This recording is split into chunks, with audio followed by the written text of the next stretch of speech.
गुरुर्विष्णु गुरुर्देव महेश्वर गुरु साक्षात परम ब्रह्म तस्मै श्री गुरु वै नमः। आज मित्रों हम लोग राजनीति के संदर्भ में चर्चा करेंगे।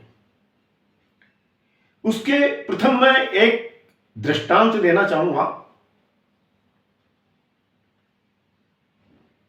एक व्यक्ति जिसने उसकी जिंदगी में जितने भी गलत काम किए थे वो सब किए। उसने जेब काटना, चोरी करना, डकैती करना, मां बहन को छेड़ना,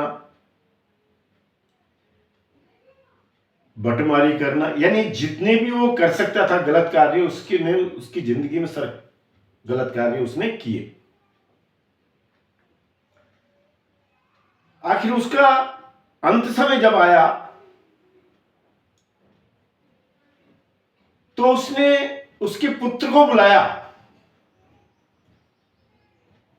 और पुत्र को बुला करके उसने ये बात कही कि भाई मैंने जो भी गलत कार्य थे मेरी जिंदगी के अंदर वो गलत कार्य मैंने किए, किंतु तू ऐसा कोई कार्य करना जिससे लोग बाग मुझे अच्छाई के लिए जाने। उसने उसके पुत्र से कहा कि आप कोई ऐसा कार्य करना जिससे लोग, जनता मुझे अच्छे अच्छे व्यक्तित्व के रूप में पहचाने।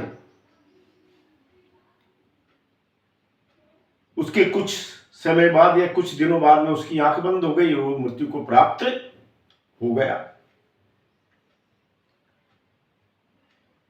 उसके बच्चे ने उसका दाह संस्कार किया, तीसरा किया, 12वां किया। उसके बाद में उसे उसके पिताजी के, उसके बाप के कहे हुए शब्द याद आने लगे कि तू कोई ऐसा कार्य करना जिससे मुझे लोग बाग अच्छाई के लिए जाने। उसने कहा कि अगर मैं प्याऊ लगवा देता हूं पानी की तो इसमें मेरे पिताजी का नाम नहीं होगा, मेरा ही नाम होगा। स्कूल खुलवा देता हूं, यानी कोई भी पेड़ भी लगवा देता हूं, कोई भी अच्छा कार्य करता हूं मैं, तो इसमें मेरे पिताजी का नाम नहीं होगा, मेरा ही नाम होगा। बहुत चिंता में पड़ गया। कईयों से उसने संपर्क किया, कई से सलाह ली, लेकिन कोई कुछ बता नहीं सका कि आखिर तेरे पिताजी को लोग बाग, उसके पिताजी को लोग बाग अच्छाई के लिए कैसे जाने। गंभीर चिंता में पड़ गया वो। आखिर उसने एक दिन एक रात को उठा, मन में विचार आया और उसे क्रियान्वित करने के लिए उसने एक मोटा सा लट्ठू उठाया और जंगल के अंदर चला गया। जाकर के वहां पर जो भी उस रास्ते से गुजरता उसे नंगा कर देता, लठ देता, अच्छी तरह से ठोकता, उसे नंगा कर देता और लूट लेता और भगा देता वहां से। तो जो लोग भी वहां से गुजरते वो ये कहते हुए जाते कि तेरे से तो तेरा बाप ही अच्छा था, जो लूट तो लेता था लेकिन लठ तो नहीं देता था, लूट लेता था लेकिन नंगा तो नहीं करता था। तू कैसा, तेरे बाप की औलाद है, तेने तेरे बाप का नाम खराब कर दिया, तेरे से तो तेरा बाप ही बहुत अच्छा था। मित्रों, राजनीति में कमोबेश यही स्थिति है। राजनीति में इस तरह से लोग बाग आते हैं। 3 तरह के प्राणी मानता हूं मैं राजनीति में, 3 तरह के जीव मौजूद हैं इस समय। एक तो वो जिन्हें प्रॉपर्टी बचानी है, और एक वो जिन्हें प्रॉपर्टी बनानी है। यानी एक तो वो जिन्हें धन की सुरक्षा चाहिए, एक वो जो धन पैदा करना चाहते हैं, तीसरे वो हैं मित्रों जो राष्ट्र के बारे में, देश के बारे में सोचते हैं। ऐसे में तो कईयों की तो फर्श उठाते ही जिंदगी गुजर जाती है, हम देखते हैं कोई। लेकिन मित्रों, मैं इन भले आदमियों से ये कहना चाहूंगा कि आपकी वजह से ही ये देश तरक्की करेगा।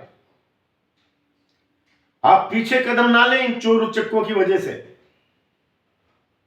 अगर राजनीति से अच्छे आदमी हट जाएंगे तो एक दिन बुरे आदमियों का इस पे कब्जा हो जाएगा। मैं संगठन के लिए या राजनीति के लिए इसलिए भी कार्य कर देता हूं कभी कभी। योग में मैं प्रवृत्त रहता हूं, दोनों समय ध्यान पर बैठना, घंटों ध्यान पर बैठना, योगाभ्यास करना।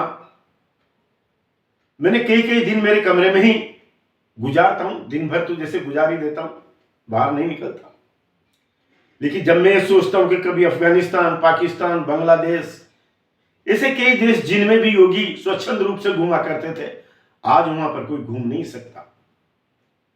मित्रों, आपको इस राष्ट्र को, इस देश को बचाना है अच्छाई से, और जो भी आप हैं अपने कदम पीछे नहीं लें। आप राजनीति में बने रहें। पुनश्च आपसे मेरा यही निवेदन है। एक दूसरी बात यह है कि आप पर कभी कोई अचानक चिंता आए तो आप खेचरी मुद्रा का प्रयोग करें। वो तो अपने स्थान पर मौजूद रहेगी परिस्थिति तो, लेकिन आपके शरीर पर व्याप्त नहीं होगी। ये जो मैंने इससे पहले खेचरी मुद्रा का जो दिया है, आपके शरीर पर प्रभाव नहीं पड़ेगा। और ध्यान पर बैठें, सत्य बोलें, यही मेरा आप लोगों से निवेदन है। नमस्कार।